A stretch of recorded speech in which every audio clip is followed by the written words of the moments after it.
వైసీపీలో నియోజకవర్గ ఇన్ఛార్జీల మార్పు టీ కప్పులో తుఫాన్ లాంటిదే అన్నారు ఏపీ మంత్రి పెద్దిరెడ్డి రామచంద్రారెడ్డి. చంద్రబాబు చెప్పిన సూపర్ 6 హామీలు అమలు చేయాలంటే రాష్ట బడ్జెట్ సరిపోదన్నారు. తమ పార్టీ మేనిఫెస్టోనే పవిత్ర గ్రంథంగా భావించి పథకాలను అమలు చేస్తామంటున్న మంత్రి పెద్దిరెడ్డి రామచంద్రారెడ్డితో మా ప్రతినిధి శేఖర్ ఫేస్ టు ఫేస్. సభలో సక్సెస్ అయినటువంటి నేపథ్యంలో రాప్తాడు సభకు సంబంధించి ఏర్పాట్లను పర్యవేక్షించినటువంటి మంత్రి పెద్దిరెడ్డి రామచంద్రారెడ్డి మనతో ఉన్నారు. సార్ చెప్పండి, రాప్తాడు సంబంధించిన సిద్ధం సభ ఏ విధంగా ఉండబోతుంది? మీరు చూస్తా ఉన్నారు, అన్ని ఏర్పాట్లు కూడా చాలా చక్కగా జరుగుతూ ఉన్నాయి.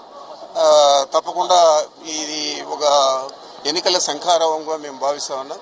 తప్పకుండా ఈ సభ రాష్ట్రంలోనే పెద్ద ఎత్తున విజయవంతమవుతుంది.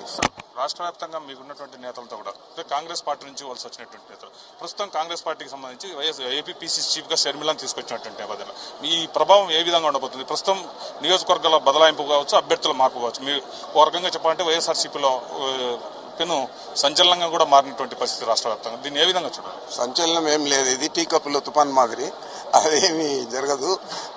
ఇది ఇక్కడ ఊహించిన విధంగా మీరు చెప్పే విధంగా ఏది జరగబోదు. అసలు కాంగ్రెస్ పార్టీని ఉనికి కోల్పోయింది ఈ రాష్ట్రంలో. కాంగ్రెస్ పార్టీలో ఉన్న అందరం కూడా ఈరోజు వైఎస్ఆర్ కాంగ్రెస్ పార్టీలో ఉన్నాము, ఇంక్లూడింగ్ మా నాయకుడు జగన్మోహన్ రెడ్డి గారు సహా. కాబట్టి కాంగ్రెస్ పార్టీ ఎక్కడుంది ఇక్కడ బలోపేతం చేయడానికి, లేకపోతే దాన్ని గెలిపించడానికి ఏది కూడా లేదు. ఎవరో కొంతమంది నాయకులు వాళ్ళకున్న సొంత అజెండాతో పనిచేస్తున్నారు కాబట్టి కాంగ్రెస్ పార్టీ అనేది అరుస్తూ ఉన్నారు తప్ప కాంగ్రెస్ పార్టీ ఉనికే లేదు. టీడీపీ మేనిఫెస్టోని తీసుకున్నట్టు ఇప్పుడు ప్రస్తుతం వైఎస్ఆర్సీపీ పార్టీలో ఇచ్చినటువంటి పథకాల కంటే ఎక్కువగా కనిపిస్తుంది. అయితే ఈ నేపథ్యంలో మీరు దీన్ని రేపు జరగబోయేటువంటి ఖచ్చితంగా మేనిఫెస్టోను వదులుతారన్నటువంటి పరిస్థితి కనిపిస్తుంది. ఈ నేపథ్యంలో ఈ మేనిఫెస్టో ఏ విధంగా ఉండబోతుంది? టీడీపీ ముందుగానే మేనిఫెస్టో ప్రకటించారు, మరి సూపర్ 6 పథకాలు మా దగ్గర లేవు. 2,50,000 కోట్లు ఖర్చు చేసే శక్తి ప్రభుత్వానికి లేదు. మేము ఏది చేయగలుగుతాము, జగన్మోహన్ రెడ్డి గారు అదే చెప్తారు. ఆయన మీద ఈ రాష్ట్ర ప్రజలకు నమ్మకం ఉంది.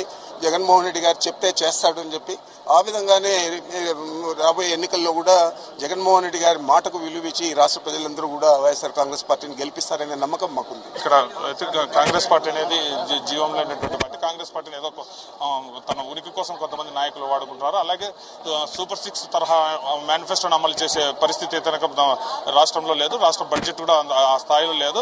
కాబట్టి మేము ఏదైతే అమలు చేస్తామో అమలు చేసే స్థాయిలో ఉన్నటువంటి పథకాలను మాత్రమే ఖచ్చితంగా మా మేనిఫెస్టోలో జగన్మోహన్ రెడ్డి వివరిస్తారన్నటువంటి ఆశాభావం మంత్రి పెద్దిరెడ్డి రామచంద్రారెడ్డి చెబుతున్నటువంటి పరిస్థితి. శేఖర్, జీ తెలుగు న్యూస్, ఉమ్మడి అనంతపురం.